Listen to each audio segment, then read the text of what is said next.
But the Bills' defense was really impressive against the Dolphins. To hold the Dolphins to 20 points after scoring 70 the week before, to hold them under 400 total yards when they had 726 the week before, I'm ready to say the Bills have the most complete team in the NFL. Like defense, offense, even special teams. Tyler Bass is a good kicker. They're doing good things over there. So they might not be the best team. That still feels like the 49ers to me. But when you have Josh Allen playing the way he did the last 3 weeks, and especially outshining Tua, and that goes to the Sean McDermott. Like he's actually becoming a pretty good defensive play caller. Like he replaced Leslie Frazier.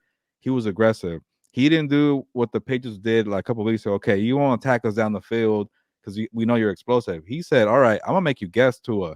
I'm gonna hit you a couple of times. I'm gonna blitz." 7 people coming at you, and the other times we're going to pull back for prevent defense. You won't get it. It's going to be mind games. And when you see Tyreek Hill getting, 50-something yards, it worked. A lot of teams play scared with Mike McDaniel's offense, and Sean McDermott brought it to him. He was okay to say, hey, we have a good enough defense to say, hey, if we give up a few here when we lose, no problem. Josh Allen and Stephon Diggs will score. And that is the good thing about this team, that they could lean on the defense. They could lean on the offense, even in special teams. So, and I was wrong to say a week ago, Fernando, the Bills should not get into a track meet. They did it. They hung 48 points on a bad Dolphins defense. Let's just say that already. A big fan is a long way to go to get this defense going. But if you get into a shootout, no problem, because your Bills defense is much better than that Dolphins defense. So who's going to end up winning the race at the end of the day in a shootout? The one with the better defense. Or, hey, if you're getting too aggressive defensively, no problem. Josh Allen's going to score, and you'll be back in the game. And that's a pretty scary sight after watching that game. The only reason, so there are positives and there are negatives. The one negative is they lost Tre'Davious White. Yeah, Tre'Davious White was doing a really good job with them. So now I turn to the Bills and I give you the same advice as the Chiefs. Go get a cornerback. I know that they probably trust the guys that they have there, but maybe go try and get a cornerback that maybe is not as expensive, but try and bring somebody in, because Tre'Davious White, that's 2 injuries in a row. I mean, that really injury, sucks. right? Exactly. That really sucks. But I agree with that. There's going to be a lot of teams looking at the film to see what Buffalo did to contain the Finns. You know what another incredible part is about this, Gilbert, and the Bills still aren't completely complete either. They're still missing Von Miller. Von Miller's going to start practicing this week. So, and I know people are going to say, "Oh, Von Miller's old," but he's still got some juice left. So that defense is going to be a lot better than what people think. So I think they're only going to get better when Von Miller comes. I think they have good pass rushers. They have a good defensive line. They have some good linebackers that can cover. That's another thing. They have linebackers that can cover. That really helps exactly what they try and do. So they have some playmakers all over. Man, I'd love to look at their cap situation. How do they have all these playmakers and they keep them down? But they let go some guys, and they have some guys that came up through the draft. So that's a good sign of a good franchise there. Exactly. Stephon Diggs, 6 catches, 120 yards, and 3 touchdowns. That is very, very impressive. Josh Allen only had 4 incompletions, 21 to 25, 320, 4 touchdowns. He had a perfect quarterback rating yesterday. So I was really impressed with him. Yesterday, Tua was doing exactly what he's been doing, but folks just don't want to pay attention to it. He was throwing weird passes. He wasn't getting them there on time. He could feel the pressure.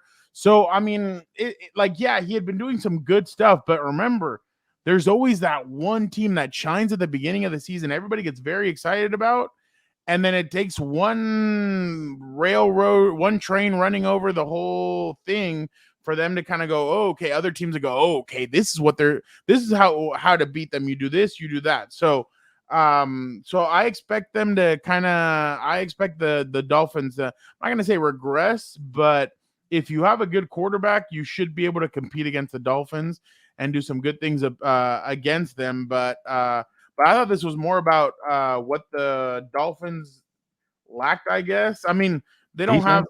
Yeah. They lack defense and defensive flair. Even if Jalen Ramsey comes back, I still don't think that that's going to be enough for them. They better win that division, because you don't want to be the 5th seed in the playoffs, man. That was another thing that I was going at, Gilbert. The Bills are foaming at the mouth to be the first seed. They do not, and I know they were it. I think they were the first seed last year, no? I don't remember. It might have And been they the then they Chiefs. lost to the Bengals. I think it was the Chiefs still because Okay. the Chiefs played the Jaguars. Remember? Oh And then the Bengals and the Bills or might have been the 2-3 matchup. But yeah. So I mean that's the problem because right the there. funny thing for now, like these The Chiefs Bills were are number one. that's what it was. Yeah. Because the funny thing is, like, these Bills are supposed to light it up last year, and they remember when they crushed the Rams on opening night, like, oh, they're gonna be great, and then like they kind of just got into a funk, and they seem to regain that rhythm. They might be better than last year's team, so who knows? Yeah. No, and you were right. KC was the number one seed. I forgot that Cincinnati was 3, and then they went into Buffalo and they beat Buffalo. But still, regardless, they want that first seed. But listen to the Dolphins schedule. I mean, the next few weeks aren't that bad. Shout out Omar, fact check Fernando. It wasn't. Yeah, I know. I agreed with you. I know. Oh, Giants go to the Dolphins. That'll be a bad game. Panthers go to the Dolphins. That'll be even a worse game. Here's where it gets tough. It is Dolphins at Eagles on Sunday Night Football. Patriots at Dolphins, which that could be a toss-up. Then it's Dolphins at Chiefs in Frankfurt. So that little 3-game stretch is going to be tough. But I mean, after Don't they play that, the Eagles still too, yeah, that's why I said the Eagles and on the October Cowboys 22nd. and the Cowboys, I think. The Cowboys on December 24th on Christmas It's a Eve. tough schedule, yeah. No, and then they go to Baltimore on Ooh. December 31st. Oh my God. Okay, listen to how they end. Jets coming to the Dolphins. Cowboys go to the Dolphins, and the Dolphins go to the Ravens, and then they end the season. Wow, that could be for the division. Bills at Dolphins to end the season. That could be Nice that one. could decide the division. But very impressed with what Buffalo did. I mean, hats off to them. The only thing is these two teams seem to play really good at home, and away they kind of play differently. So it'll be interesting to see if the Bills can travel and go into Miami and obviously beat them, but definitely Going to fourth down, Fernando. real quick. So the Jaguars play the Bills next weekend. Oh yeah, it's the London game at 6:30 a.m. Back to back, London. Yeah, and they play the Eagles. They play the They play at Bengals, at Eagles, at Chiefs. The Cowboys go there. They play at Chargers, and they ended with that Dolphins. Wow, the Bills have a tough schedule. They're both tough. AFC East, man. Yeah, We'll see who right, right now the Bills have the edge.